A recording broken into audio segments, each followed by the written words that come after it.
el esfuerzo que hace el Ministerio también de Educación con todos los profesores, los tutores que han estado apoyando este gran evento, y el agradecimiento a los compañeros en los Fundacites de todos los estados que semana a semana han estado pendientes para proveerles las instalaciones y las clases a todos los compañeros que nos siguen en este bonito programa.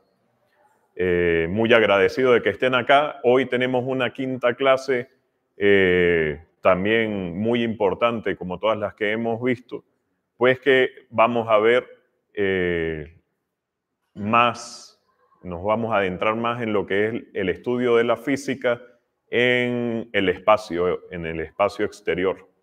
En este caso, hoy vamos a presenciar lo que es el programa de espectros estelares. Pues de verdad es muy importante. Creo que ninguno de ustedes ha tocado este tema en bachillerato.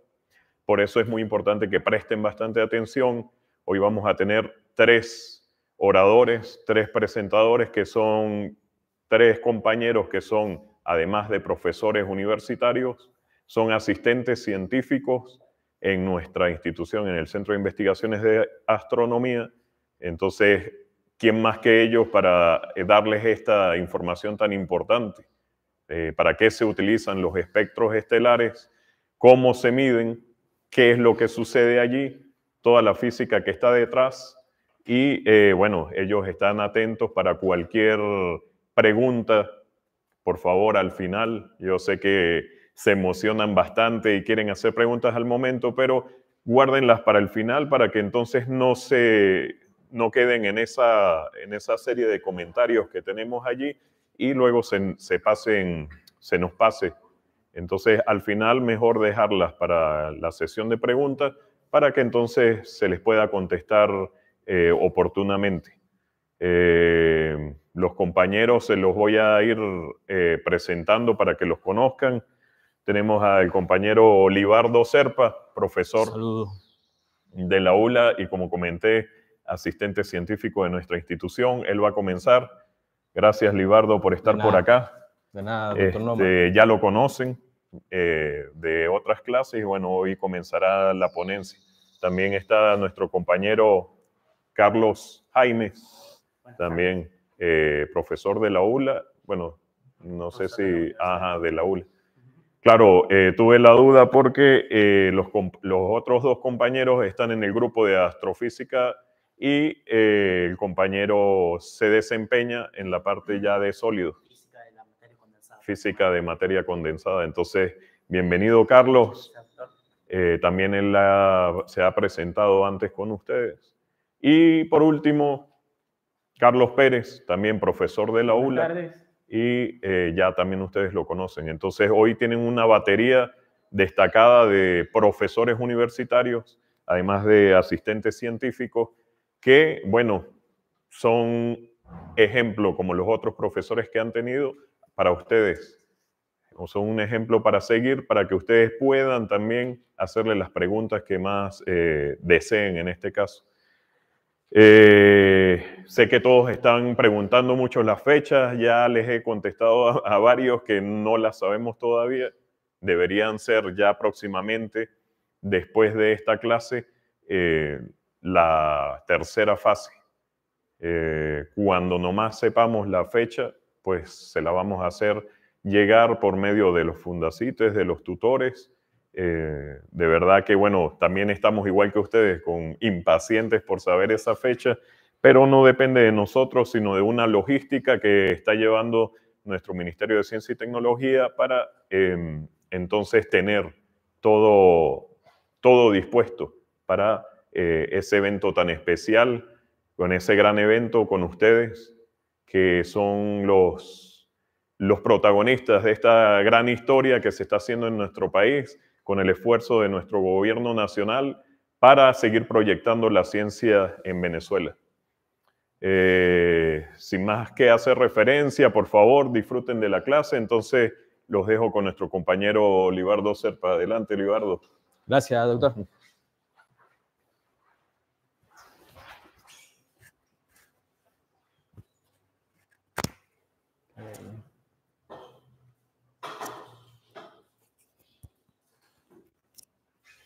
Hola, muy buenas tardes para todos nuevamente. Ante todo, quiero felicitarlos por el compromiso que han adquirido en estar acá presente y prestar interés en la participación de lo que es la Olimpiada Venezolana de Astronomía, ya que necesitamos de que ustedes los jóvenes se interesen por las áreas de la ciencia. Esta ya es una de las últimas clases que tenemos preparadas para esta etapa. La primera fue dictada por nuestro profesor Félix Aguirre, la segunda por el profesor Orlando Escalona, la tercera por nuestra profesora Julia Nava, y bueno, ya esta última etapa, como ya lo dijo el doctor Nomar, nos toca hablarle de los espectros estelares. ¿Y por qué espectros estelares? Porque es la información que nos llega del cielo.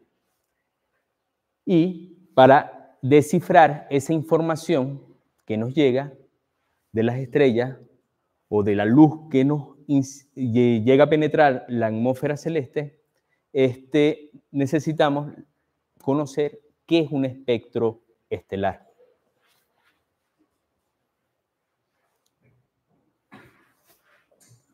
Ok. En 1966, de la era común, de nuestra era, 1666, en Inglaterra está la peste negra. Newton, con apenas 27 años, se encierra en su casa y se pone a estudiar un poco más acerca de la óptica de los instrumentos, las lentes, y construye su propio prisma. Al construir su propio prisma, se encierra en su cuarto y deja pasar un haz de luz, que lo vemos acá, y lo hace atravesar el prisma. ¿Qué es lo que observa Newton? Cómo se descompone, cómo forma un arcoíris. Y este fenómeno no es que lo haya descubierto Newton, ya lo habían evidenciado desde la antigüedad, desde los griegos. Entonces, ve cómo se forman los colores desde el rojo, naranja, amarillo, verde, azul, azul oscuro y el violeta. Pero Newton no solamente se quedó con eso. Él pensaba de que por qué ocurría ese fenómeno óptico como tal. Entonces decidió hacer otro experimento, lo que nos gusta hacer nosotros, probar qué sucede. Y atraviesa nuevamente ese prisma, esa difracción que ocurre de la luz visible, la luz blanca como tal, se descompone y la hace atravesar nuevamente en otro prisma. Para sorpresa de él, la luz se vuelve a unir y tenemos nuevamente la luz blanca, lo que llamamos la luz visible. Entonces, Newton, con apenas 27 años en esa encerrona, durante la peste negra, logra estudiar todos estos fenómenos ópticos y es el padre, el que le da el nombre a este fenómeno óptico, que le llama el espectro. Y acá tenemos un espectro continuo. Más adelante vamos a explicar los diferentes tipos de espectros, que son los espectros de absorción, espectro de emisión, pero eso luego les hablará el compañero Carlos Jaime. Entonces Newton llega a tres conclusiones. Acá vemos con mayor detalle cómo se descompone la luz y vemos que es un continuo, no hay franjas negras ni líneas negras aún. Entonces, Newton llega a la conclusión de la luz blanca se descompone en colores. La luz blanca es una mezcla de colores, no se genera en el vidrio. Primera observación sistemática del espectro solar. Y el término de espectro surge de estos experimentos como tal. Luego aparece William Wollaston, 1677-1828, pero en el año 1802 logra desarrollar un espectro de mayor resolución, adaptándole a su óptica, a su tren óptico, lentes, y obtiene una mayor resolución de ese espectro y logra notar en ese espectro de que hay franjas oscuras. No hay un espectro continuo como el que observaba Newton. Eso lo hizo observando el Sol, tomando la luz de nuestro astro del Sol. Entonces, William no logró explicar por qué eran esas franjas negras que observábamos del espectro, de modo que no se lleva el gran mérito de este descubrimiento como tal, sino es Fraunhofer, que logra en el año 1814, logra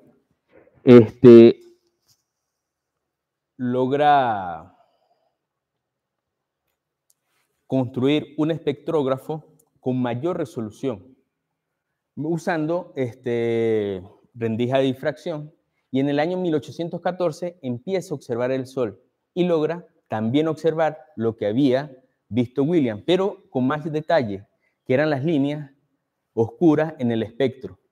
Y logró identificar aproximadamente 570 líneas del espectro solar, que son estas líneas oscuras que representamos acá en el espectro. Entonces, aquí es donde nace ya el concepto de líneas espectrales. También no solamente observó el Sol, sino también observó otras estrellas como Sirio e incluso planetas como es el planeta Venus.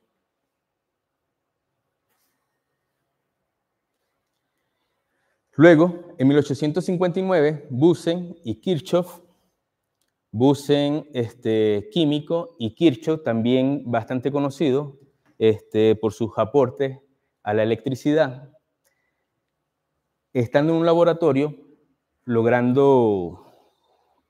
calentando muestras, logra de que cada muestra o cada componente, cada elemento químico emite en cierta longitud de onda.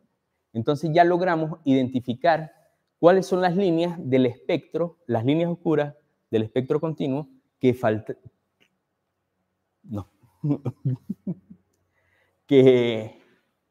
faltaban en el espectro continuo como tal. ¿Cuáles son las líneas de absorción? ¿Qué representaba cierto elemento? ¿Qué los absorbía? Que más adelante, como ya les dije, previamente lo explicará el compañero Carlos Jaime.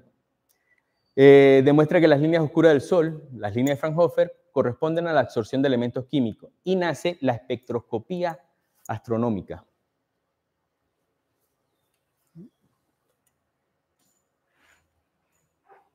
En el siglo XIX, a finales del siglo XIX, se desarrolla ya la fotografía como tal. Entonces, ya teníamos, aparte de los conocimientos del espectro, también teníamos la capacidad de dejar el espectro fotografiado para un posterior análisis.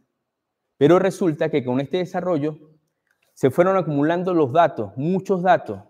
Ya teníamos en un mes 15, 20 placas fotográficas de espectros como tal. Entonces, Pickering, que era el director del observatorio de Harvard, no lograba hacer un estudio de manera rápida de estos espectros. Entonces, revolucionó de cierta manera el análisis de los espectros con lo que llamamos la computista humana. Agarró un grupo de mujeres que trabajaban en su casa y vamos ahora a analizar estos espectros, y les enseñó a analizar espectros, y hubo grandes contribuciones en el área de espectros estelares, ya que permitió hacer una clasificación espectral, identificar estrellas a través de sus espectros.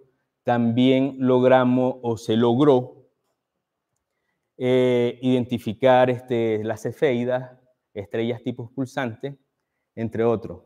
Entonces, Edward Pickering fue pionero en adoptar la fotografía espectral, lo que permitió archivar permanentemente los espectros de miles de estrellas, comparar con precisión líneas espectrales entre distintas estrellas y comparar con precisión líneas espectrales entre distintas estrellas. O sea, podíamos comparar un espectro de una estrella y de otra. Y a partir de estos espectros lográbamos determinar propiedades físicas de las estrellas, como su metalicidad, su velocidad radial, su composición química y los elementos abundantes en su atmósfera. Tenemos acá una foto de las calculadoras humanas de Harvard, Pickering. Tenemos a Cannon por acá. Y más adelante, otra foto de historia tenemos por acá. Aquí vemos cómo observan los espectros a través de lupa. Los espectros, lástima que no tenemos por acá una plaquita, son placas de vidrio que tenían emulsiones químicas que al reaccionar con la luz lográbamos determinar o se lograba tomar el espectro. Aquí tenemos una de las más destacadas, Wilhelmina Fleming. Comenzó trabajando como empleada doméstica de Pickering. Desarrolló el primer sistema de clasificación espectral basado en la intensidad de las líneas de hidrógeno. Luego Cannon mejora esta clasificación espectral y es la que usamos actualmente. Y catalogó más de 10.000 estrellas y descubrió 310 estrellas variables y 10 novas. Aquí tenemos a Cannon, que perfeccionó el sistema de clasificación espectral, reduciéndolo al que usamos hoy, que más adelante el compañero Jaime les hablará acerca de la clasificación espectral, que tenemos la clasificación de los tipos de estrellas tipo O, B, A, F, G, K, M. Hay una regla memotécnica para aprendernos esto. Hay una en inglés y una en español. La de español es: otros buenos astrónomos fueron Galileo, Kepler y Messier.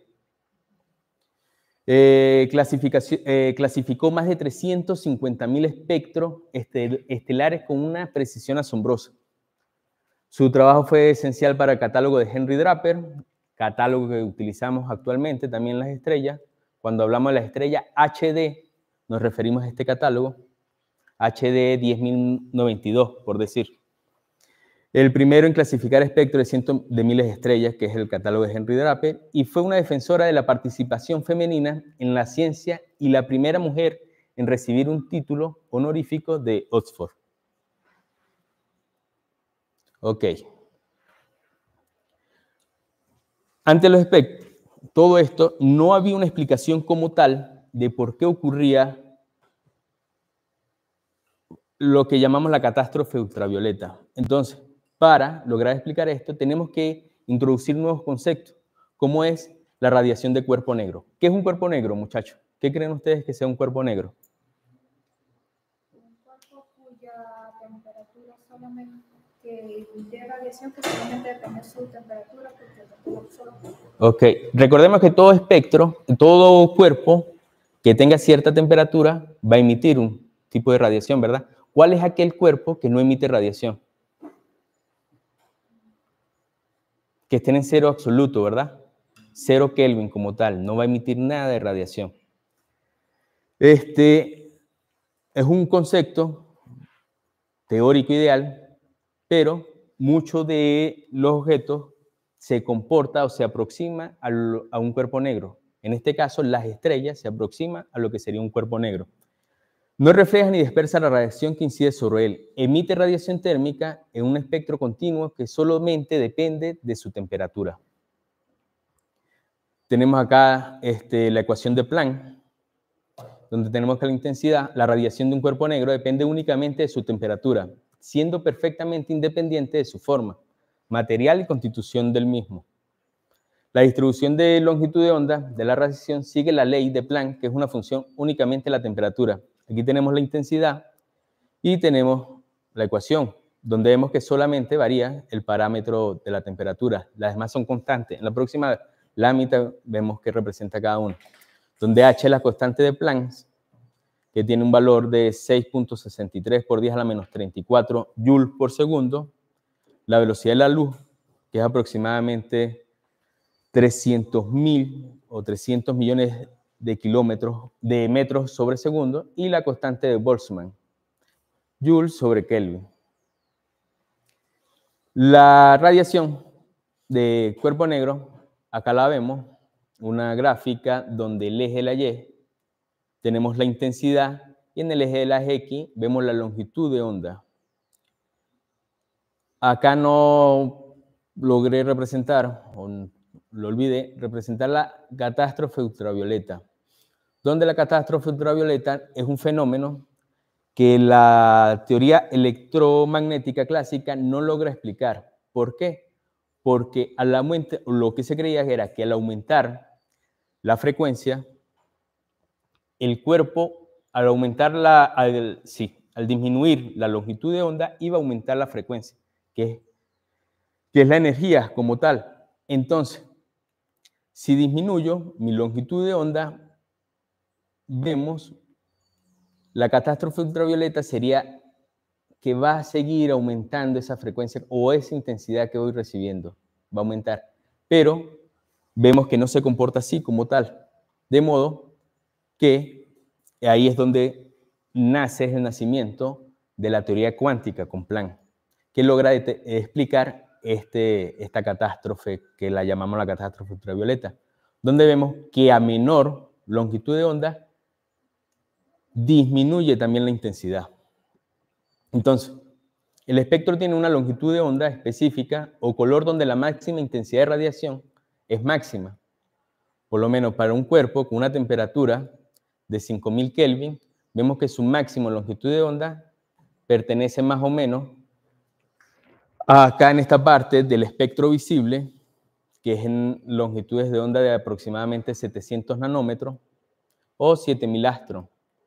Y vemos que a medida de que va aumentando la temperatura, va subiendo esa longitud de onda máxima. Por lo menos para un cuerpo de 6000 Kelvin, tenemos aproximadamente que emite en el espectro visible, en el rango del amarillo, que sería aproximadamente unos 580 nanómetros. La intensidad de radiación es baja para longitudes de ondas cortas y largas, y la longitud de onda de máxima intensidad depende de la temperatura de radiación. Hay dos leyes para explicar un poco mejor esto, que es la ley de Wien y la ley de Stefan Boltzmann.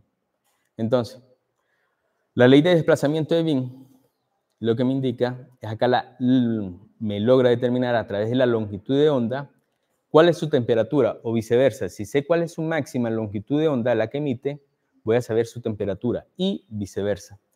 Donde tenemos la ecuación T, lambda máximo, y la constante de Wien, que tiene el valor de 0.28978 centímetros por Kelvin. ¿Ok? Y por último, la ley de Stefan Boltzmann, que me dice cuál es el flujo a través de la temperatura. Entonces, la energía emitida por un cuerpo negro por metro cuadrado de superficie por segundo se llama flujo. Este flujo es proporcional a la temperatura. Es decir, si tengo mayor temperatura, voy a tener mayor flujo. Y si disminuye el flujo como tal. Donde sigma es la constante de Stefan-Boltzmann y tiene el valor de 5.67 por 10 a la menos 8 watts sobre metros cuadrados por Kelvin elevado a la 4. Ok, los dejo ahora con mi compañero Carlos Jaime.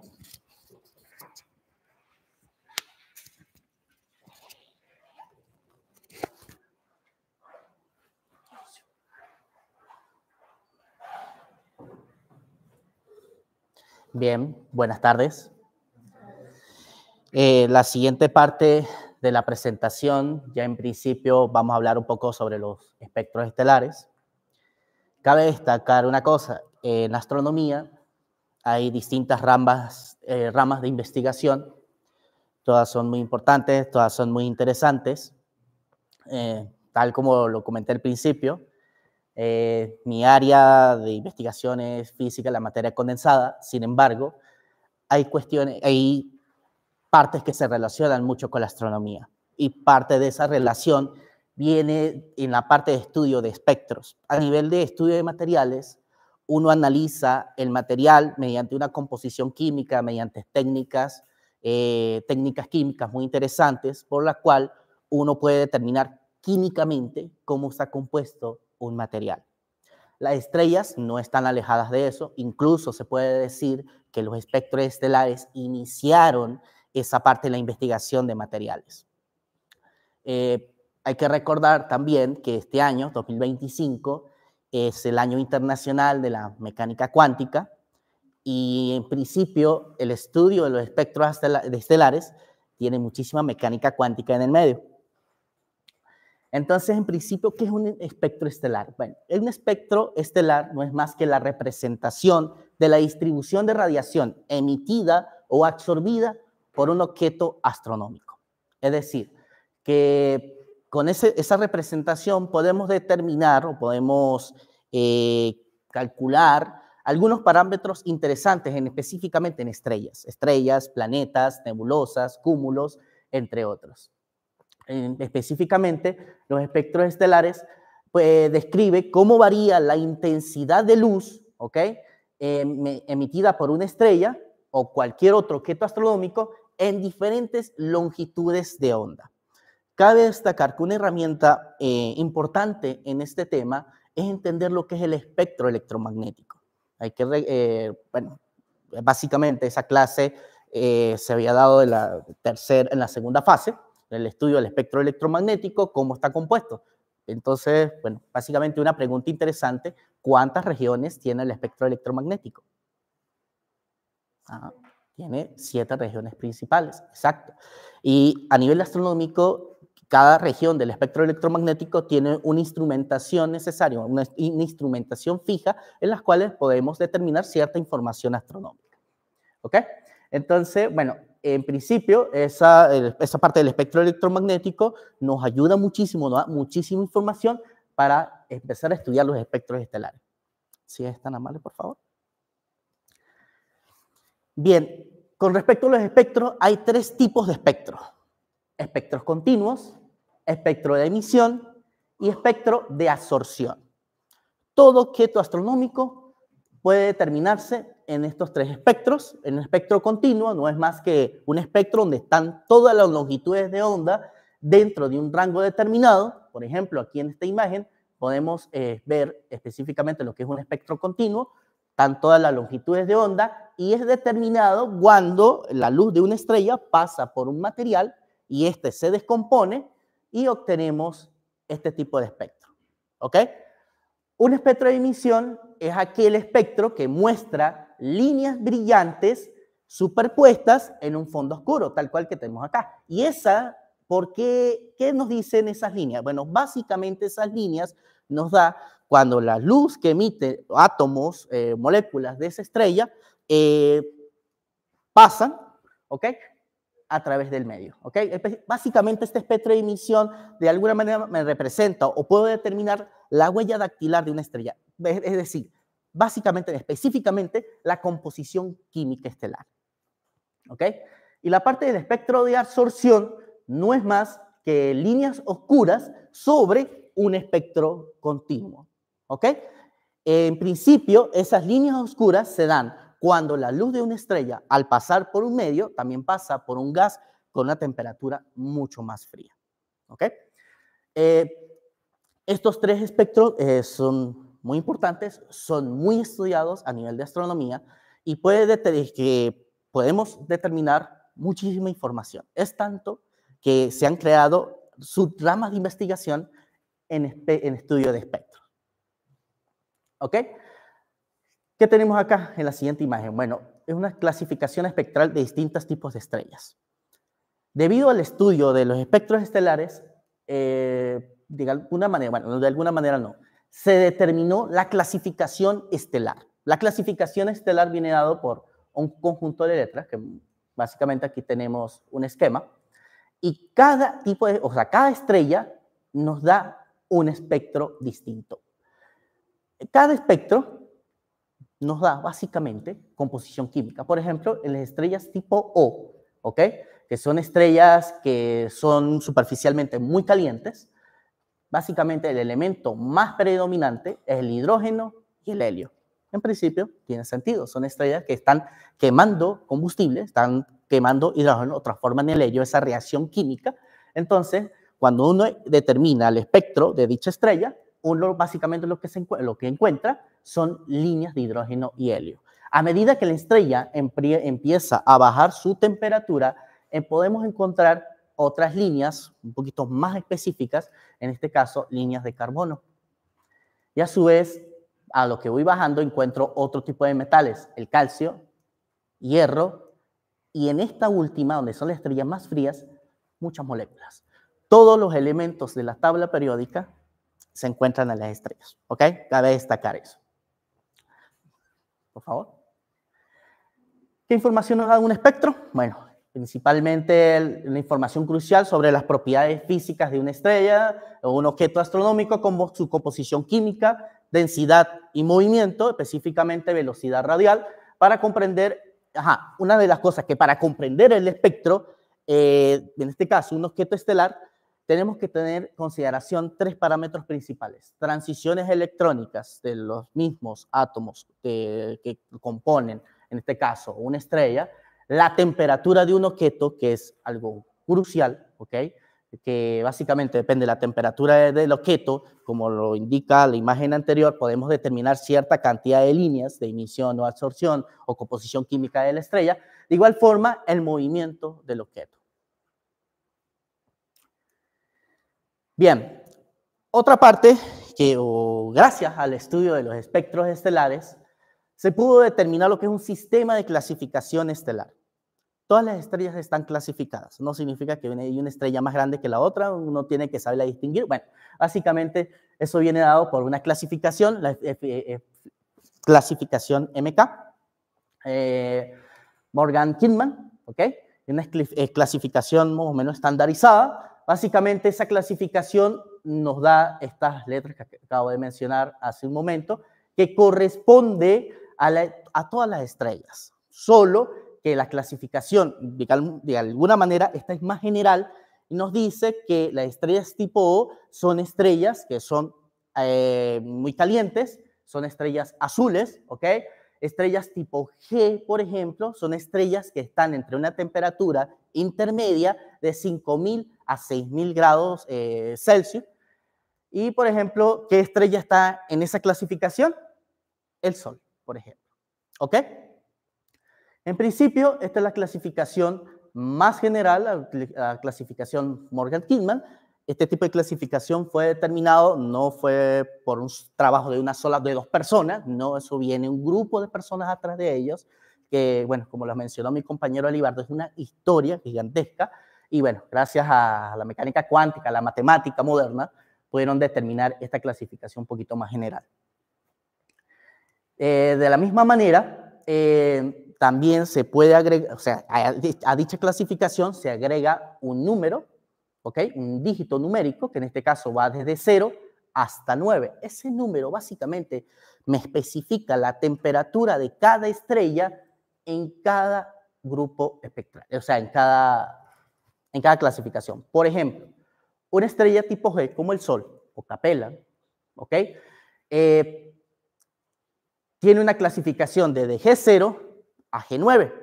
En este punto, en el caso del Sol, G2 es una clasificación que me dice que la estrella, como el Sol, tiene una temperatura de 5.000, 6.000 grados centígrados, que es mucho más caliente, por ejemplo, que una estrella que entra en la clasificación G, ¿ok? Pero un poco más fría, ¿ok? De alguna manera, esa clasificación de 0 a 9 me especifica un poco más, ¿ok? La clasificación estelar. ¿Okay? De la misma manera, las personas que han trabajado mucho eso se complicaron, no quisieron complicarse un poco más la vida, ¿no? Quisieron abarcar un poco más con una clasificación en la que me especifique más a nivel de tamaño de estrellas, ¿ok? Entonces, esa clasificación también vamos a agregar lo que es la luminosidad de dicha estrella. Esa luminosidad viene determinada mediante números romanos que va desde 1 hasta el número 7, donde el número 1A representa las estrellas supergigantes, ¿ok? Y las cuales son muy luminosas. Son las principales estrellas que aparecen en dicho catálogo. De la misma manera, tenemos las supergigantes, tenemos las gigantes luminosas, Y por último, las enanas blancas. Ya con esta clasificación, en el sistema clasificación espectral, ya podemos discernir un poco lo que es el espectro HR, en el cual podemos clasificar las estrellas por su color, temperatura, luminosidad e incluso magnitud, que representa más que todo cómo se puede ver la estrella desde nuestro, por ejemplo, desde nuestro planeta Tierra. Básicamente, esto es un poco de echar el cuento de cómo clasificar, o sea, de cómo diferenciar una línea espectral, de cómo hacer la clasificación. Vuelvo, insisto, esto fue un trabajo de muchísimos investigadores, de muchísimos años. Hay muchísima física, muchísima química de por medio, por lo cual esta parte, digamos, la parte química, o sea, el proceso físico, el cual podemos discernir de por qué es una línea de absorción o por qué es una línea continua, bueno, la va a dar mi compañero Carlos Pérez. ¿Ok?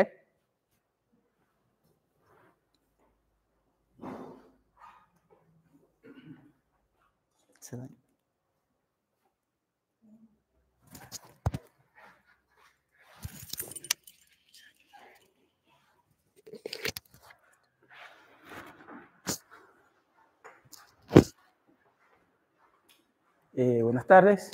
Como dije inicialmente, mi nombre es Carlos Pérez y vengo a dar continuidad a las explicaciones de mis compañeros. Hasta el momento ya sabemos qué es un espectro y cómo se obtiene. Es aquí donde vamos a entrar a un punto muy fundamental, que es la interpretación de esas líneas, de las líneas que se forman. Como comentaron los compañeros, a través de un análisis detallado de estas líneas espectrales podemos obtener información de las propiedades físicas y químicas de las estrellas. Aquí no solamente vamos a observar la luz que éstas emiten, sino que vamos a usar esta como una herramienta para entender su composición, su temperatura y su movimiento. Como dijo el compañero, las líneas espectrales, esto es el resultado de un proceso en donde emite y absorbe fotones. Como pueden observar, en la primera lámina, ahí tenemos un ejemplo de un espectro. Es bueno mencionar que el espectro de absorción y el espectro, mejor dicho, las líneas de emisión y las líneas de absorción, estas interrumpen en el espectro continuo con diferente intensidad. Por ejemplo, con un átomo absorbe un fotón de determinada energía. Digo determinada energía porque me estoy refiriendo a una frecuencia en específico. Entonces, cuando el átomo absorbe un fotón, ¿qué ocurre?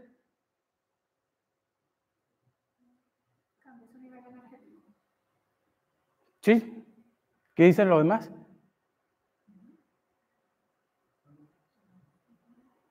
Cuando el átomo absorbe un fotón, va a formar una línea de absorción. Es decir, va a pasar de un nivel de energía a otro nivel superior, ¿cierto? Pero ¿qué pasa cuando el átomo emite un fotón? Cuando ya está en su estado su estado de excitación. Ajá, a un nivel menor de energía, ¿cierto? Y se producen las líneas de emisión, ¿cierto?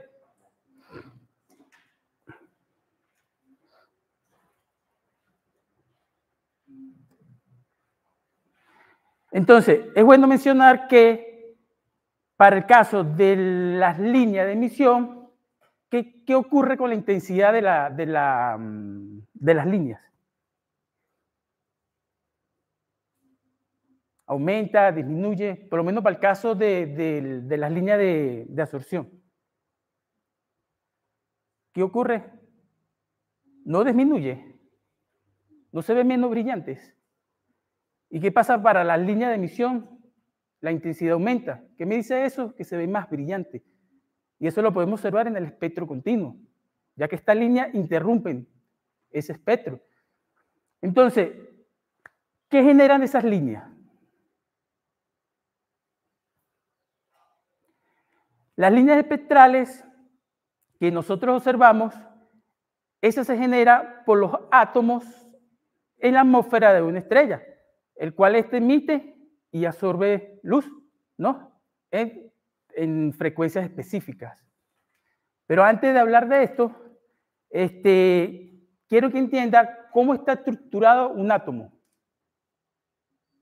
¿Qué me puede decir cómo está estructurado un átomo?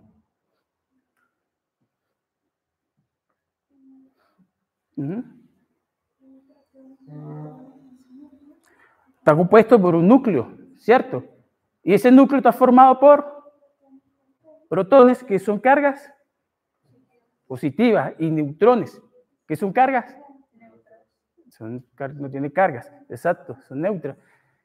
Y a la vez, esta está rodeada por cargas negativas, que rodea el núcleo, que son conocidos como electrones.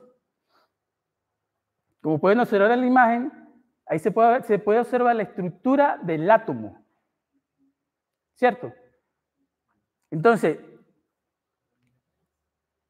estas cargas están sometidas por una fuerza, que es la fuerza electromagnética, ya que son cargas opuestas.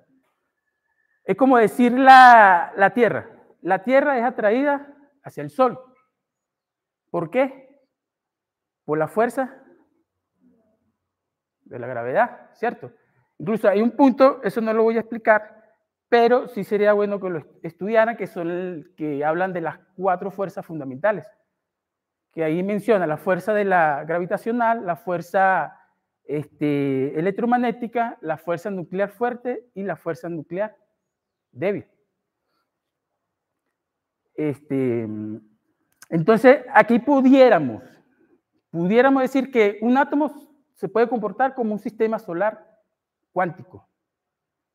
Pero aquí existen ciertas diferencias, ya que el modelo que estoy comparando con la realidad cuántica del átomo es diferente. Es aquí donde, antes de hablar o mejor dicho, para explicar esa diferencia, voy a hablar del modelo atómico de Bohr, o podríamos decir las transiciones electrónicas, que también se conoce como el salto cuántico. Entonces, el modelo atómico de Bohr, que fue formulado solamente para el átomo de hidrógeno, este está compuesto por un núcleo. Y este núcleo está formado por una carga del átomo de hidrógeno, por una carga positiva, ¿no? Por un protón. Y a su alrededor, o en el torno, en el torno del núcleo, está la carga negativa, que conocemos como el electrón. Entonces, este modelo fue publicado en 1913. Este consta de 3 postulados, ¿cierto? Y esto fue importante porque esto resolvió el colapso atómico. Es decir, que esto me indica a mí, como pueden observar en la figura, que el electrón no puede estar en cualquier lugar, sino va a estar en un estado de energía discreto. ¿Ves? Entonces, este modelo lo que hizo o resolvió fue que no hubiera más pérdida de energía y que los núcleos no colapsaran. En la siguiente figura, ahí tenemos un átomo, ¿cierto? Para el caso del hidrógeno. Entonces, lo que ustedes ven los circulitos que están alrededor del núcleo, esos se conoce como niveles de energía o orbitales, en donde se denota como n igual a 1, que es mi estado fundamental, n igual a 2, n igual a 3, n igual a 4 y así sucesivamente. Entonces, en el átomo de hidrógeno se presenta unas series espectrales, lo cual se conoce como la serie de Lima, la serie de Balmer y la serie de Paschen. Entonces, cada línea va a estar identificada por una longitud de onda. Por lo menos, para la serie de Lima, llega al estado final. El estado final es el estado fundamental, que es n igual a 1. Entonces, ¿qué sucede aquí? ¿Qué ocurre cuando, que eso incluso, bueno, eso lo explicó el profe Félix Aguirre. ¿Qué ocurre cuando el electrón está más cerca del núcleo? ¿Ah? ¿Sí concuerda con el compañero?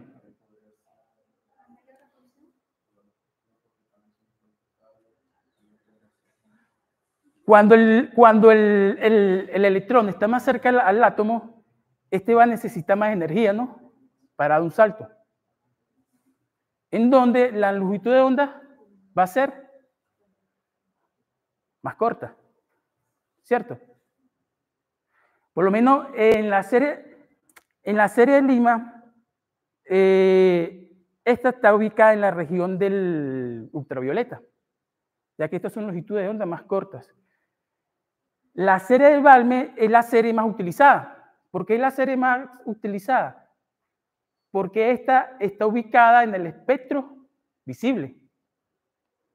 Y su estado fundamental es NSU2, n igual a 2.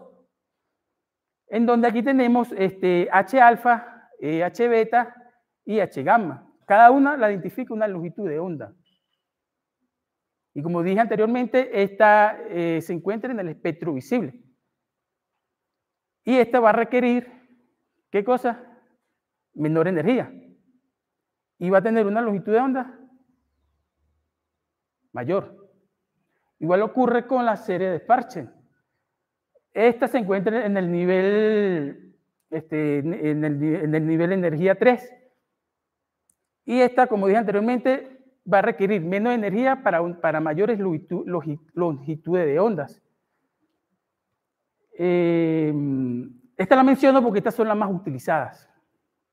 ¿Por qué? Porque se encuentra en el espectro visible, la serie del Balmer.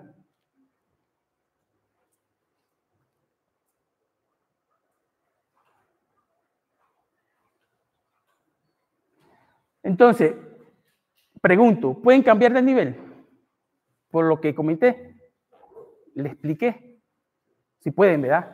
Y para cambiar de nivel, ¿qué es lo que se necesita? ¿Se necesita qué? Ajá. Que absorbe o emite, ¿cierto? Exacto. Y cuando está más cerca del núcleo, se necesita más energía. Esto explica las líneas espectrales. Como pueden observar en la figura, aquí se puede entender mejor, ¿cierto? En donde tenemos el núcleo con una carga positiva, tenemos los niveles de energía, en este caso n igual a 1, n igual a 2, y tenemos los electrones. Aquí los electrones, hay un electrón por nivel de energía. Entonces ahí vemos, cuando el electrón absorbe un fotón, ¿qué hace? Se forman las líneas de absorción, se forma el espectro de absorción. Igual cuando le emite, cuando emite un fotón, ¿qué hace? Baja a un nivel inferior, ¿cierto?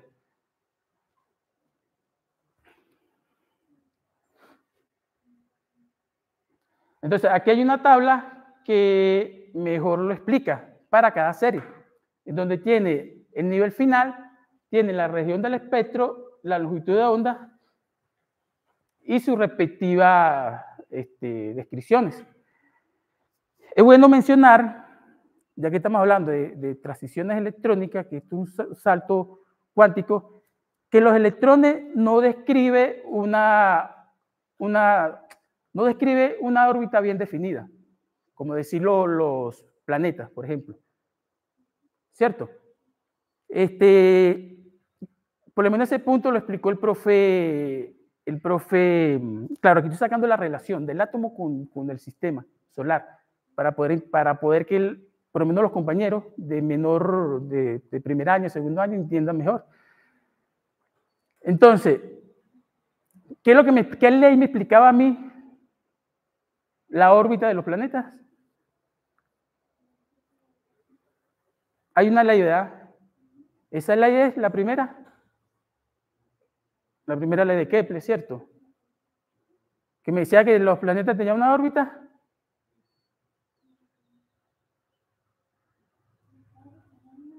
O sea, que no están estudiando, porque eso fue la primera clase que dieron. Tiene una órbita elíptica, ¿cierto? ¿Qué me dice esto? Esto me dice que el electrón no puede estar en cualquier sitio, no. El electrón tiene que estar en un nivel de energía discreto o en un orbital cuantizado. ¿Ven? Entonces, por lo menos por el principio de incertidumbre de Heisenberg, yo no puedo conocer la posición exacta de un ¿qué? De un electrón, ¿cierto? Pero sí pudiera conocer la probabilidad de saber en dónde está ese electrón en ese nivel de energía.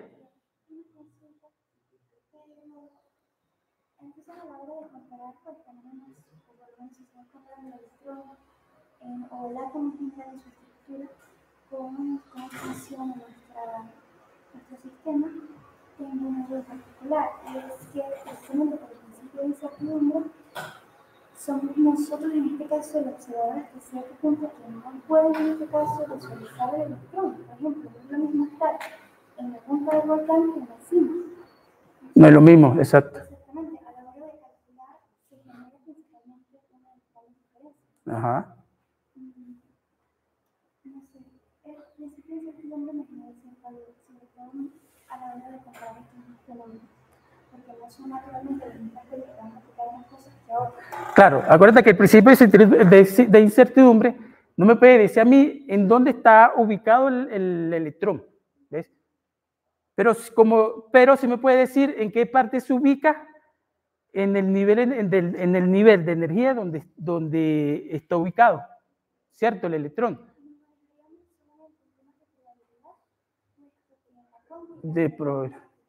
Ajá. No podemos saber con certeza dónde está. Además, en cuestión de fotones, también está el otro tema de que cómo tratamos entonces los fotones. ¿Son partículas o son partículas? ¿Está el electrón aquí o está en un campo amplio? Ya, ¿puedes repetir, por favor? Porque no. Y luego la repites ¿Estoy tocando? se escucha, o sea, las personas, o la dejamos aquí también, para ponerte otro micrófono, porque las personas están escuchando Lo que estamos, exacto. Pues principalmente lo que estaba planteando, como duda general, es que estamos tocando el tema del electrón también, y las partículas del fotón. El electrón se toma como partículas de la tendencia Ajá. campo, está aquí o está en todos lados. Sería otra de las cosas que podemos generalmente pensar en la hora de calcular esas actitudes, que no es lo mismo y que difiere mucho cuando comparamos el átomo, en este caso, con nuestro sistema. Puesto que aquí trabajamos con cuántica, probabilidades. Exacto. Claro, eso también depende en este caso estamos trabajando con un átomo de hidrógeno. Exacto. Sí, porque eso es probabilidad, porque no sabemos con exactitud en qué posición está. ¿Ves? ¿Por qué? Porque son niveles discretos. O sea, el electrón no puede estar en cualquier lugar, no. Otra de las cosas que también quiero mencionar es que, a diferencia de los planetas, es que el electrón, a diferencia de los planetas, que puede estar en cualquier distancia con respecto al Sol, el átomo no. El electrón, perdón, no. ¿Por qué? Como mencionamos ahorita, ese tiene que estar en un nivel de energía específico, en un nivel de energía discreto. Por lo menos, para los planetas, pudiéramos conocer la distancia, ¿no? Con respecto al Sol. Entonces, mientras que el planeta está más cerca al Sol, ¿qué ocurre? Por lo que mencioné hace rato. ¿Y la fuerza? ¿La fuerza? Va a tener mayor atracción, ¿verdad? Que fue lo que yo expliqué con respecto cuando el electrón está más cerca al núcleo. ¿Cierto? Entonces aquí se va a requerir más energía para poder saltar a un nivel de un nivel inferior a un nivel superior o viceversa. Otra de las cosas que también hay que tomar en cuenta, a diferencia de los planetas, es que, como mencionamos, el electrón puede dar un salto de un nivel a otro. ¿Ves? Siempre y cuando obtenga la energía necesaria. ¿Cierto? Por lo menos, ¿qué se necesita para que el electrón escape del átomo? Tiene que estar en un estado ionizado, ¿no? O sea, alcanza la suficiente energía para escapar del átomo.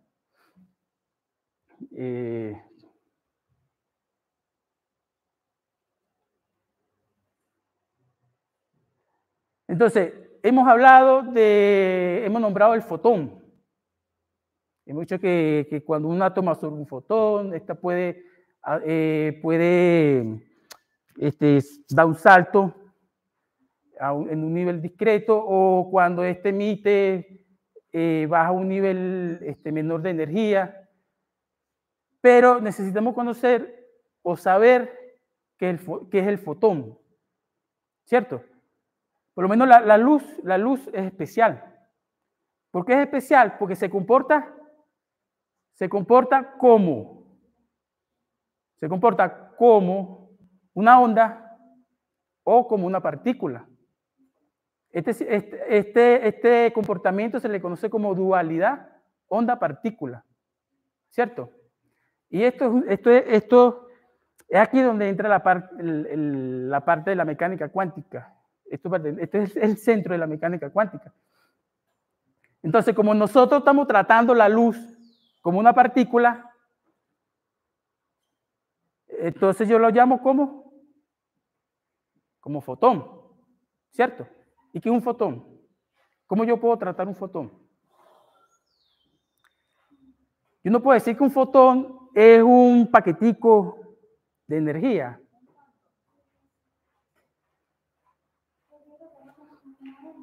¿El fotón tiene masa? Sí, de hecho se puede demostrar en los procesos nucleares que suceden dentro de una estrella. Lo que sucede dentro de una estrella es que 4 átomos de hidrógeno son fusionados, dando como producto los átomos de helio. Claro, pero eso depende, lo que tú estás explicando, eso es las reacciones nucleares. Eso depende de la masa de la estrella, ¿no? ¿Cómo se llama ese proceso? Claro, pero hay dos, ¿no? Protón y CNO, ¿no? Carbono, nitrógeno y oxígeno. Continúa, disculpa que... El punto es que sabemos que 4 átomos de hidrógeno son levemente de mayor masa que 2 átomos de helio. Y esa leve masa es la que vemos liberada en forma de luz por parte de las estrellas. Como es en el caso del Sol, son liberadas aproximadamente como 400 toneladas de luz por segundo. Claro, pero tú me estás diciendo que el fotón tiene masa. Tú me estás hablando de los átomos, ¿no? Pero la luz tiene masa. La luz la podemos considerar como energía. Ajá, exacto. Justamente. Pero tú lo has dicho, energía. ¿No? O sea, yo puedo tratar el fotón, como dije, como un paquetico de energía. ¿Por qué? Porque el fotón no tiene masa. O sea, yo no lo puedo pesar. Pero sí puede transportar energía y momento. ¿No?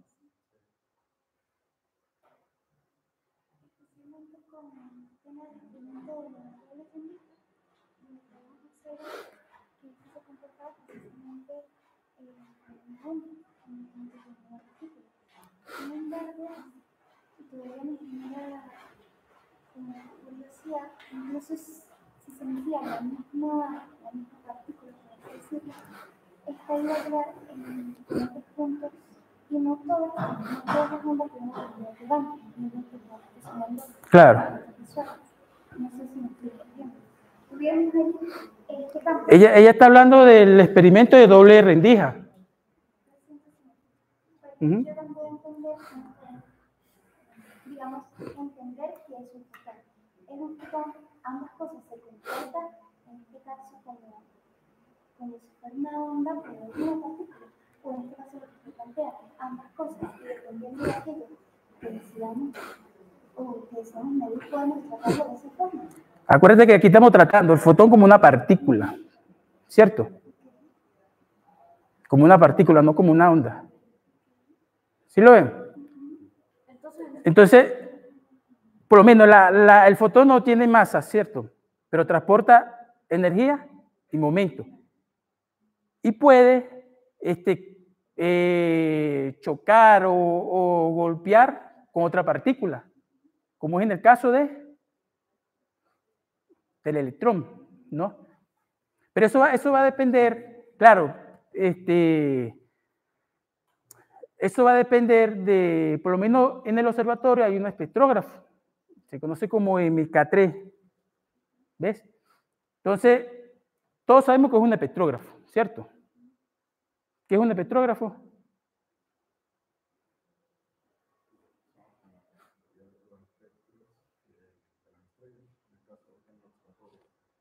Exacto, o sea, yo puedo decir que el espectrógrafo es un instrumento. Es un instrumento que yo puedo utilizar para medir la luz y descomponerla, como explicaron los compañeros, en sus diferentes longitudes de onda. Pero un espectrógrafo internamente está compuesto para que se pueda dar esa dispersión, está compuesto por varios componentes. Uno de esos es la rendija. Y hay diferentes tipos de rendija. ¿Ves? Tú puedes trabajar con una rendija de 300 líneas, de 600 líneas. ¿Ves? Ahí dentro del espectrógrafo va a tener un colimador, un dispersor, va a tener un plano que enfoca y va a tener un detector, ¿cierto? Entonces, por lo menos en el observatorio, dependiendo del proyecto que uno trabaje, porque incluso el investigador da la orientación y te dice, y te da en el protocolo que manda, te indica a ti que vas a trabajar por lo menos con una rendija de 600 líneas, por lo menos. ¿Por qué? Porque eso va a cambiar la resolución. Por lo menos en 1987 se observó aquí, se tomó espectro del cometa Halley, 86, del cometa Halley. Aquí se usaron rendijas de 600 líneas y dio una resolución, creo que de 2.5 Astron, incluso ahí están las placas. ¿Ves?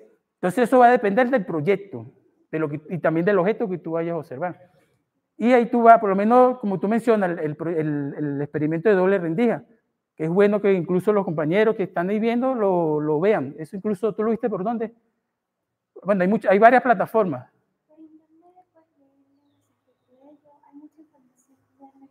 Sí, hay muchas. Incluso yo les recomiendo a los compañeros que aprovechen esos medios informativos.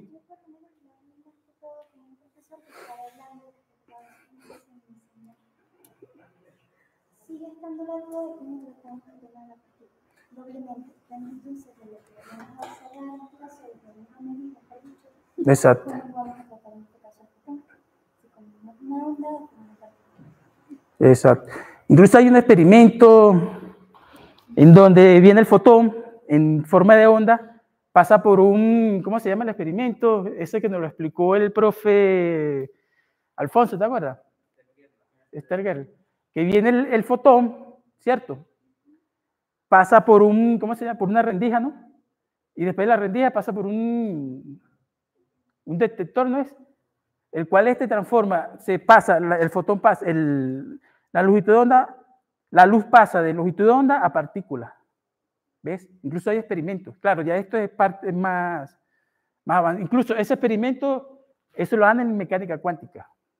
¿Ves? Eso explica ese fenómeno, ese comportamiento, de cómo tratar la luz como longitud de onda o partícula. Entonces, bueno, cualquier cosa le podemos nosotros dar el nombre del experimento. Entonces, ¿de qué va a depender la energía? La energía va a depender de qué, como yo dije, de la frecuencia, ¿cierto? Cuando yo le mencioné que, por ejemplo, un átomo absorbe un fotón en determinada energía, ahí yo me estoy refiriendo a una frecuencia en específico. ¿Ven? Entonces, ¿la energía va a depender de qué? De la frecuencia, ¿no? Entonces, a mayor frecuencia, mayor va a ser la energía. Y esto me lo explica la ecuación esa es la ecuación de la energía. Esta fue planteada por Planck, en donde la energía del fotón va a ser igual al H, que es la constante de Planck, por la frecuencia. Por lo menos, como pueden observar en la imagen, ahí tenemos el comportamiento.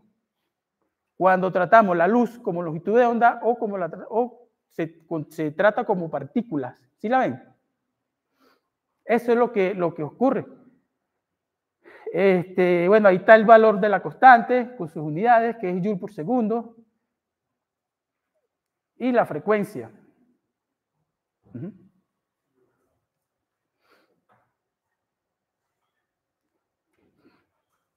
Entonces, aquí vamos a hablar de la interacción con el átomo. ¿Qué me dice esto? Como yo mencioné, el electrón no puede estar en cualquier lugar, sino que tiene que estar en un lugar, en un nivel de energía discreto, ¿cierto? Pero para poder pasar de un nivel a otro, se tiene que cumplir ciertas condiciones. Eso fue lo que yo mencioné anteriormente, que para que el electrón salte de un nivel a otro, necesita obtener la energía necesaria. ¿Cierto? Porque si el electrón no consigue la energía necesaria, no, se queda ahí en el nivel de energía, no hace el salto. Entonces, para que se pueda cumplir esto, aquí se tiene que aplicar la diferencia de energía de esos dos niveles. Es decir, dijimos que la energía es igual a ¿qué? A la constante de Planck por la frecuencia, ¿cierto? Pero para que esto se cumpla, esto tiene que ser igual a la diferencia de niveles de energía. Es decir, si el electrón está en el nivel 2 y va a pasar al nivel 4, entonces yo puedo decir que la energía va a ser igual a ¿qué? H por F, y esto va a ser igual a ¿qué? A E sub 4 menos E sub 2. O sea, se tiene que cumplir esa diferencia de energía para que el electrón pueda pasar de un nivel a otro, como lo indican ahí en la fórmula. Entonces, como pueden observar, en la siguiente figura, ahí tenemos, se presentan los dos casos. Cuando la energía es absorbida o la energía es emitida. Entonces, ahí tenemos en el nivel 2, ¿cierto? Acuérdense que cada flechita esa, cada línea, ¿qué me corresponde? Me corresponde una longitud de onda, la cual esta corresponde a una región del espectro, ¿cierto? Entonces, como pueden observar, ahí cada color me indica a mí el color del espectro. Por lo menos, viendo la figura, ¿qué ocurre con la energía absorbida?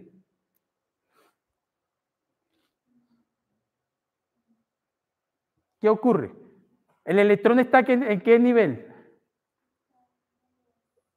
Está en el nivel 2, ¿cierto? Está más cerca de Cuando él absorbe fotones, ¿qué está haciendo? Pasa al nivel 6, ¿cierto? Pero para que se cumpla esto, tiene que cumplirse eso. Es decir, que E su 6 menos E su 2. Tiene que existir esa diferencia de energía.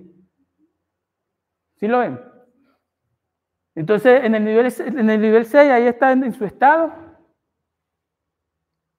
En su estado de... Ajá. De su estado, ajá, aquí la compañera, dilo. De excitación, ¿no? Entonces, ¿qué pasa cuando emite un fotón? Baja a un nivel inferior de energía, ¿cierto? Como ocurre ahí en la figura. Y ahí me indica la longitud de onda, el cual esto corresponde a un color.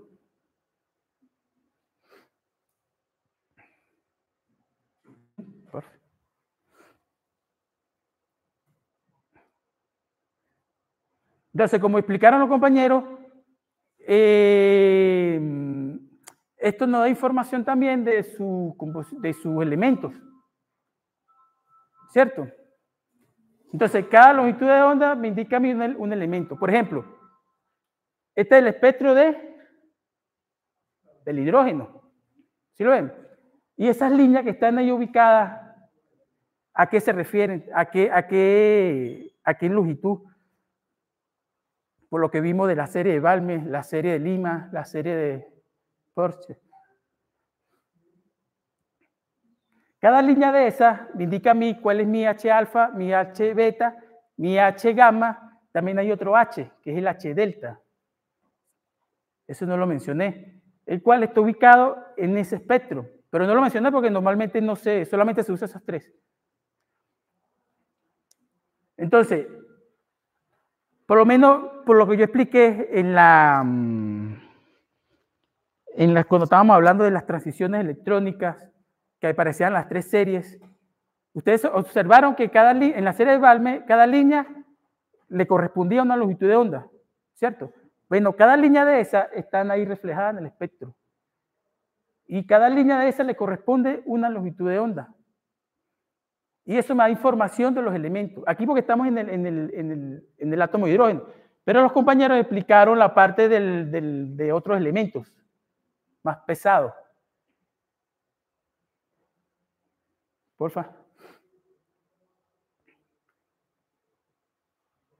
Entonces aquí pueden observar, este sí ya es un espectro más amplio de otros elementos. Ya no es del átomo de hidrógeno, sino de otro elemento. Tenemos el de helio, nitrógeno, oxígeno, argón, tenemos neón, xenón, tenemos mercurio. Eso para que ustedes vean, esto no hay información de los elementos. Acuérdense que hablamos que esto nos daba información de la composición, de la temperatura y del movimiento. Porfa. Entonces, hasta ahora hemos visto un espectro visual. Hasta ahora. Ahora aquí están viendo una gráfica de ese espectro. Este espectro lo tomé yo, esto lo hice yo en mi tesis, para el cálculo de velocidad radial. Pero para llegar a esta gráfica hay que seguir varios pasos. Por lo menos en mi caso, yo usé el programa IRAF para procesar los espectros de esa estrella. Yo no sé si ustedes conocen de ese incluso es uno de los más utilizados. IRAF. Ajá. Ese se usa para procesar espectro. ¿Ves? Cuando procesamos esos espectros, claro, hay que seguir, como les mencioné, hay que seguir diferentes pasos. Pero a procesar ese espectro nos da parte o nos da regiones de ese espectro. Por lo menos esto es una región. ¿Ves? ¿Qué me dice ahí? ¿Qué me está diciendo ahí esa gráfica? ¿Qué se observa? Ahí observamos. Ahí observamos el H alfa. Pero eso es emisión o absorción. ¿Cómo yo puedo analizar esa imagen?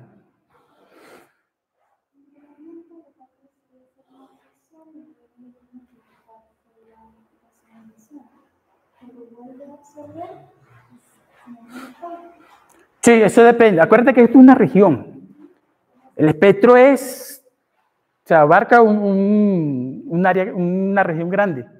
Pero para poderlo estudiar, por lo menos utilizando el programa IRAF, yo estudio por regiones, espectro por regiones. Es decir, de la longitud de onda de 400 a 420 nanómetros, después estudio otro espectro que va de 420 a 460 nanómetros. ¿Sí ven? O sea, aquí no van a ver todos los elementos, no. Esto es por regiones. Esto lo puse porque aquí estamos estudiando el espectro del hidrógeno. ¿Sí lo ven? Entonces, ese pico que se ve hacia arriba, eso me indica que hay emisión. Y el pico hacia abajo me dice que hay absorción. ¿Ves? Eso es una manera de analizar este tipo de gráfica. Entonces, este para mi H alfa. También lo Y para mi H beta, porfa. Para mi H beta. ¿Sí lo ven? Claro, yo para comparar estos valores, uno usa una tabla, la tabla de Moore. Entonces, el mismo programa, yo estudio las líneas del espectro con el programa, ¿cierto?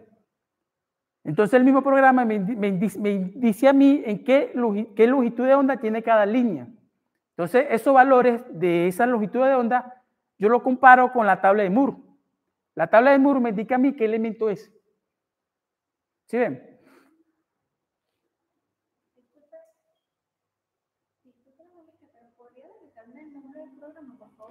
E-I-R-A-F,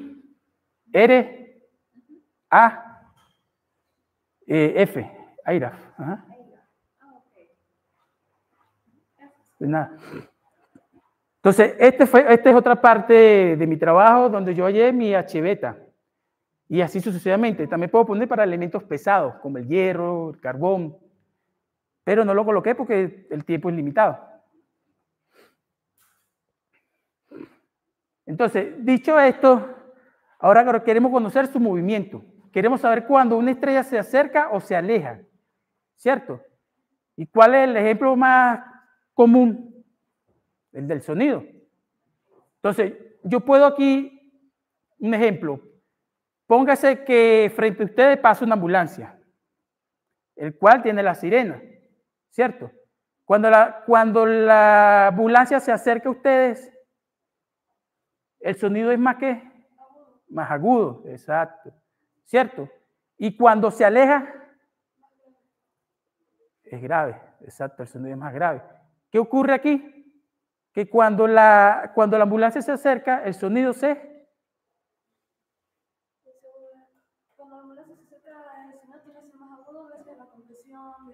comprime el sonido, exacto. Hay una disminución en la longitud de onda. Exacto. Y cuando se estira, bueno, te lo dije, cuando se aleja, el sonido se estira. Bueno, sí podemos aplicar para las estrellas. Claro, nosotros las estrellas, nosotros no escuchamos, las estrellas emiten sonido, pero emiten luz, y la luz no puede dar Información de la velocidad con la cual se conecta a nosotros. Por ejemplo, cuando la estrella se acerca hacia nosotros, va a tender al violeta, mientras que si se aleja de uno, va a tender al rojo. ¿Quién me confirma eso, porfa? De lo que están presentes. Pues sí, cuando se aleja, como justamente él mencionó, esas longitudes se expanden, por lo tanto eso se llama redshift, mientras que si se acerca, se comprimen, como él dijo, y eso es el blue shift, que tiende al azul y el verde. Exacto. Cuando se acerca, esto me indica que va hacia el corrimiento azul. Esto es lo que me dice que el espectro se mueve un poco al azul, ¿cierto?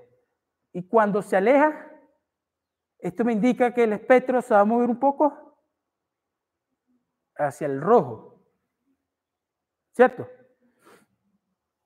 Entonces, por lo menos en mi caso, cuando tú estudias velocidad radial, un factor importante es el signo. Si la velocidad es negativa, ¿qué me indica? ¿Que se está alejando? Cuando la velocidad es positiva, me indica que... ¿Seguro? Pues no. Y una manera de explicarlo...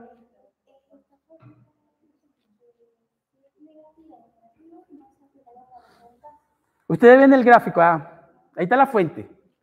Cuando la fuente está cerca del observador, está hacia el corrimiento azul, ¿verdad? Cuando se va alejando, pasa al corrimiento rojo. Incluso eso lo explicamos con la siguiente expresión, que incluso le di el ejemplo de la ambulancia porque la velocidad radial se basa en el efecto Doppler. ¿Sí ven? Y la ecuación de velocidad radial es esa que está ahí, que tenemos lambda, que es la longitud de onda observada, y tenemos lambda sub 0, que es la longitud de onda en reposo. Y el c, que conocemos que es la velocidad de la luz, ¿cierto?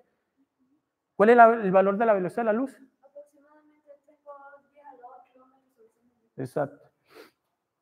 Entonces, para entender mejor esto del signo, que el signo que me dice si se aleja o se acerca, eso me lo va a aplicar la siguiente lámina.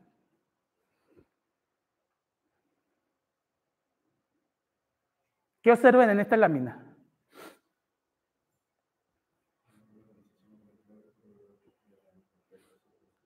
Claro, pero para que esa velocidad radial para poder calcular esa velocidad radial, ¿qué tiene que ocurrir? Por lo menos hay una definición que me dice que la velocidad radial es la velocidad de un objeto que está ¿dónde? O es la componente de la línea con respecto al observador. Por lo menos en la primera, donde se ve eso es una estrella que gira alrededor de su centro de masa y tenemos un planeta. ¿Sí lo ven? Ahí yo puedo identificar si se aleja o se acerca.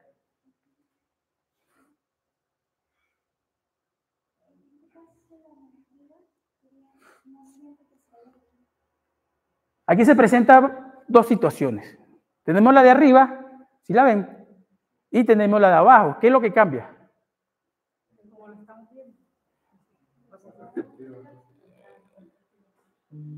Que cambia la posición del observador, ¿no? Porque en la primera parte yo lo estoy viendo ahí de arriba, pero ahí yo no puedo identificar si se acerca o se aleja. Pero en la segunda situación, si el observador se para a un lado, no podemos observarla. Si la estrella se acerca o se aleja. Incluso, ¿ustedes ven la gráfica? Bueno, esa gráfica me indica a mí, con el espectro que está abajo, cuando la velocidad es positiva y cuando la velocidad es negativa. Cuando va hacia el corrimiento azul o al corrimiento rojo. Claro, aquí tenemos, exacto, vamos a poner un plano XY. Entonces, en el plano Y tengo, ¿qué tengo en el eje Y?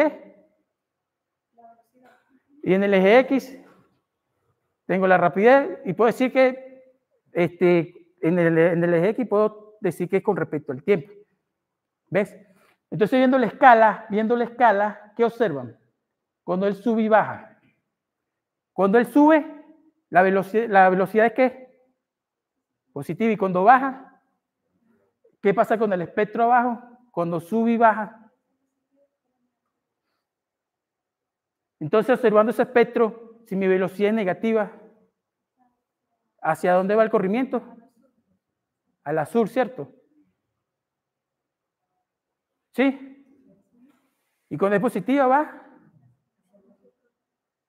hacia el rojo. Incluso ahí lo ven, ahí está el espectro. ¿Sí ven? Cuando él sube, las líneas espectrales se mueven un poquito ¿hacia dónde? Al rojo. Y cuando él baja, se mueve hacia el azul. ¿Sí lo ven? Entonces, el signo de esa velocidad me indica a mí hacia dónde, si se está acercando o se está alejando. ¿Sí lo ven? Bueno, estas son explicaciones sencillas. Aquí se menciona cosas, se menciona términos de mecánica cuántica, pero son simples. O sea, nosotros vamos de lo más complejo a lo más simple, por decir. ¿Ves? Porque para eso se necesita una preparación y no es cualquier preparación. Entonces, bueno, la clase hasta este punto, hasta la velocidad radial. Cualquier cosa o duda que tenga, bueno, se pueden comunicar con nosotros. Nosotros le podemos mandar el correo si quieren. Tú lo puedes incluso colocar ahí en el chat. Y si tienen dudas, como la compañera, ¿cuál es tu nombre? Disculpa. Angeli. Nos lo hacen llegar ahí y nosotros trataremos de aclararle esas dudas. Entonces, bueno, espero que hayan entendido y cualquier cosita.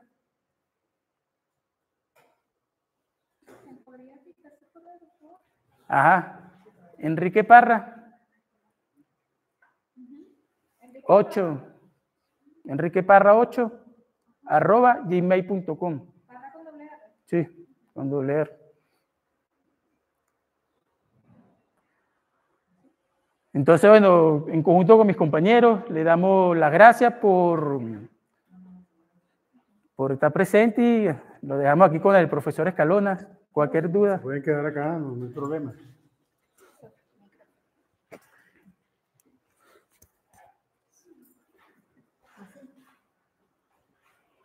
Enrique Parra, ajá, y de los compañeros. Bueno, jóvenes astrónomos, con esta actividad cumplimos y terminamos la tercera fase de las Olimpiadas Venezolanas de Astronomía. Hemos felizmente terminado. Le agradecemos al grupo de profesores de esta clase, que estuvo muy buena, muy nutrida, por un conjunto grande de conceptos que ustedes tienen que repasar, ponerse al día con todo esto, para presentar la evaluación que prontamente el doctor Nomar Villa, presidente del SIDA, les comentará, le dirán cuándo se va a realizar. Estén pendientes de la información, ¿no? Todavía no la tenemos a la mano, pero estén pendientes de la información y pronto, muy pronto, de pronto próxima semana o 15 días, estamos realizando la evaluación de la tercera etapa para inmediatamente arrancar con la cuarta fase, que es ya de finalización de este gran programa que estamos nosotros ejecutando en el Centro de Investigaciones de Astronomía, gracias a todo el apoyo del gobierno nacional a través del presidente y de nuestra ministra de Ciencia y Tecnología. Esperamos que haya sido de provecho esta actividad. Y bueno, este es un tema muy amplio, ¿no? Como le digo, es muy complicado, pero esta es física aplicada en el universo. Esto es astrofísica. Esos conceptos, para ustedes poder manejar la astrofísica, necesariamente tienen que manejar conceptos fundamentales de física. Y esto es física del mundo microscópico, es física cuántica, física atómica. Hay una cantidad enorme de procesos que se contraponen, digámoslo así, a la física clásica. Es otro mundo. La física del mundo microscópico es muy fenomenológica también, y hay una cantidad de fenómenos que retan la intuición que tenemos nosotros de todos los procesos de la vida cotidiana. Bueno, yo los invito a seguir estudiando este tema, a profundizarlo poco a poco, y posteriormente ustedes llegará el momento en que la van a aplicar en los procesos astrofísicos para poder entender entonces cómo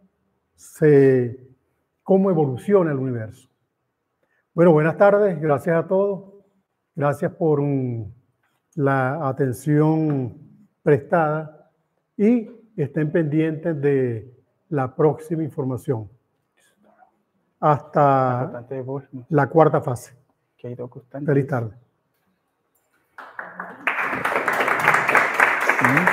Hay una pregunta ahí. Ajá. Gracias a ustedes por estar Revisa. presente acá. Ahí el dice. cuerpo presente. Veo que tienes bastante conocimiento, ¿no? de todos estos procesos de física y matemática.